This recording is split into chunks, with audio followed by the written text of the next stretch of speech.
Hello and welcome to this special edition of the show, coming to you from India's entertainment capital, Mumbai. He is by far one of India's biggest stars, and his appeal is spread around the globe. In a career spanning 2 decades, he's appeared in more than 60 movies, prolific even by Bollywood standards, and his work has earned him huge box office success, critical acclaim, and a long string of awards. His name is Shah Rukh Khan, but he's affectionately known as King Khan, or SRK, to his legion of fans. Ladies and gentlemen, कहते हैं अगर किसी चीज को दिल से चाहो तो पूरी कायनात उसे तुमसे मिलाने की कोशिश में लग जाती है। आप सबने मुझे मेरी चाहत से मिला दिया।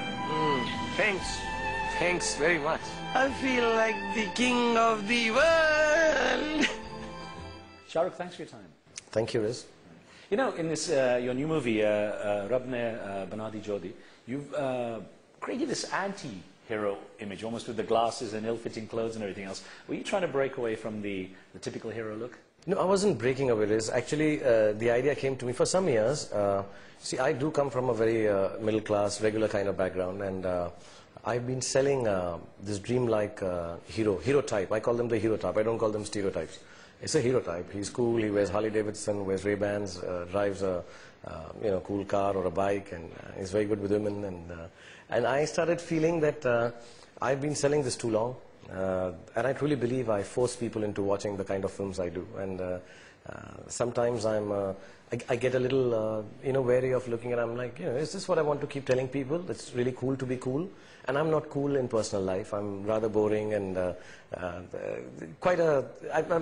not very interesting. Because you can't tell that to your fans. They probably wouldn't agree. But actually, in real life, I'm like that, and I've come from that kind of background. Maybe that's why I vent myself by playing Superman and Batman every day. So I've said that every time, that it's really nice. I can't be me, so I'll be someone else. And so I decided, and I sort of realized that only a couple of, maybe 2% people in the world are Brad Pitt and Tom Cruise. And even them, I'm sure when you ask them, they never thought they would be that. Because I understand it now, 20 years of work, and I never thought I would be a big star. So 98% of the people, can I just turn around and tell them, it's really good to be you. It's really nice. It's not special to be special. It is special to be ordinary. And, and it's very nice. And I think we all have two people inside. Some of us get the opportunity, like I did, because I came into media, that I can go out and, behave whatever I feel, wear tights over, underwears over tights and have a good time. But a lot of us don't get that opportunity. I wanted to make a film which wants to tell every woman, every man, that it's really, really cool to be you. So Raj was this guy, that prototype I'd created, or got created. I didn't create him. It just happened that everyone says, oh, Shah Rukh kind of song, and he'll put his arms out and he'll look with what they call doe eyes or dog eyes, I don't know, puppy dog eyes and stuff like that, and girls will fall in love. So I wanted to make a character who I actually met on one of my shows, one of the game shows I was doing. Are You Smarter Than a Fifth Grader? And I met this gentleman who turned around, and I asked him, what are you going to do with this money? And he said, I'm going to give it to poor people. And I said, aren't you poor? He says, no, I just missed it, but I felt poverty, and I want to give it to them. He didn't win. He didn't make it on the show. I was just having a chat with him before the show. And I found that very, very honest, very brave, very courageous. And I found him better than me, that he's so comfortable just being him, with or without the money. So I wanted to make this guy. I saw the film yesterday. So that's why I think I've done a, okay, I won't be humble. I've done a brilliant job of creating a simple, ordinary guy. It's so nice, because it's just about this, it's just so nice to be you, simple people. Was it commercially risky, though, especially when now with the downturn, Bollywood's been going through a bit of a financial crisis this year, to go away from the standard hero type of measure as well? Commercially, it was quite a risk, wasn't it? So there are two ways to look at it. One, somehow, I think over the years, now 20 years I've been working, I think a few films that I've done in the last couple of years or 3 years, I've tried to be different. I'm trying to create characters because I've started enjoying that. And people seem to appreciate it, whether it's a Swadesh or a Chak De India, where in the beginning people do turn around and say, oh God, he's going to sing a song? He's going to be there with a beard? And then slowly, the films are always, I believe, bigger than the star or the actor.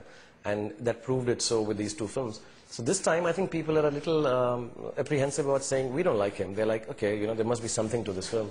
So I'm using that, one. Secondly, I think the commerce that we talk about, or the business in the industry, the part that is in everybody's mind now, I think the business of the film itself kills the film.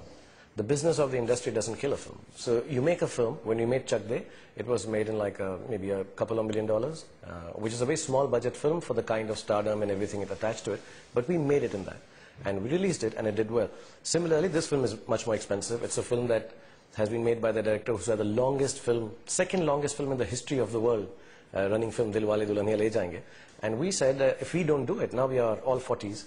And I said, you know, we need to do something special. We need to turn around. And Adi was really gung-ho. He said, so if we go wrong, it'll be okay. And, you know, so we didn't mind that. And I think the business itself will work it out. We put enough commercial tidbits around it, the timing to release it, where people will come to see it. And we believe that the story is nice. How, I mean, as you were saying, about 2 decades in the business for you now. How has the film industry in India evolved? I mean, has there been any radical change? Because there's a set formula. The song and dance is still the exciting thing for many people, isn't it? Actually, last 5 years, radical change. If I was to just go over the 20 years, I'd say the first big change is technology. I think we have learned, we had access to it about 10 years ago. In the last 5 years, we've learned how to use those tools, whether it's VFX, whether it's the cameras, whether it's the lensing, whether it's the lighting. The second change that has happened is that the hero types can do a lot more things than they could earlier because of the exposure of this immense amount of television that has come into the country. So you have superheroes and you have super bad guys played by guys who normally played good. And it's accepted. It's no longer special. When I started off, I became a big star because I played a bad guy. It was the first time a regular movie star was doing a bad guy, and they still turn around and tell me, oh, he was the first one who started. It was very special. Now it's no longer special. And I think that's wonderful for an actor or a star.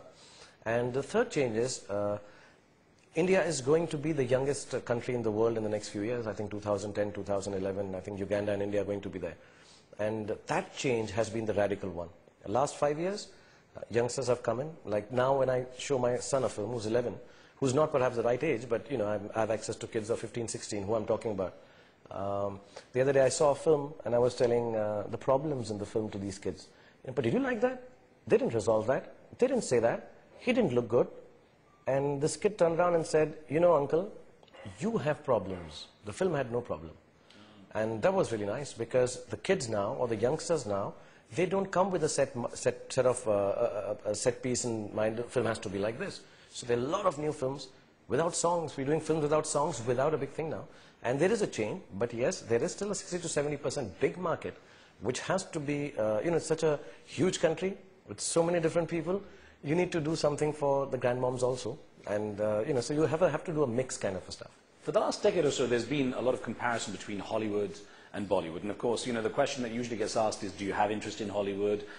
Indian actors get asked this. And of course, now Hollywood's influence is coming into India. It's gone almost the other way, that instead of everyone looking to go to West, the West is coming to the East. Yeah, this has happened. You know, I tell everyone that it's not me who should, you know, it doesn't make a difference how interested I am in Hollywood. It's the other way around. You know, they would be the employers, and I don't think anyone is interested in me. To be really honest, I have nothing special to offer. I'm 40-year-old. They have much better looking, much more talented 40-year-old actors there. I don't know Kung Fu. My dancing's not as good as Travolta. There's nothing special about me. So I don't think I'll make it unless, you know, one director decides to make a film about a thin, brown, scruffy-haired Indian. And, you know, it's a realistic biopic and I get the Oscar for it. But I don't think anybody would be interested. I don't have anything to offer. I don't think I'm good enough to be in Hollywood. I think I'm not good enough to be in the Indian film industry. I'm just sort of getting to, you know, set it right for myself.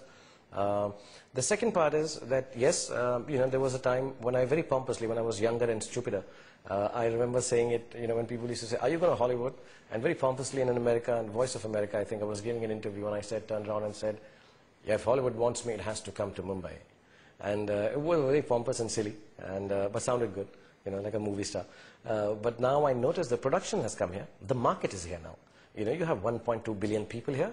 And I've always thought that, you know, we're looking for the rest of the world of 4 billion people or 5 billion people. But we at home have such eyeballs. Production houses like Warner Brothers, Sony, Columbia, they're so wonderful now. They're coming down. They're bringing in the organization of the American mind.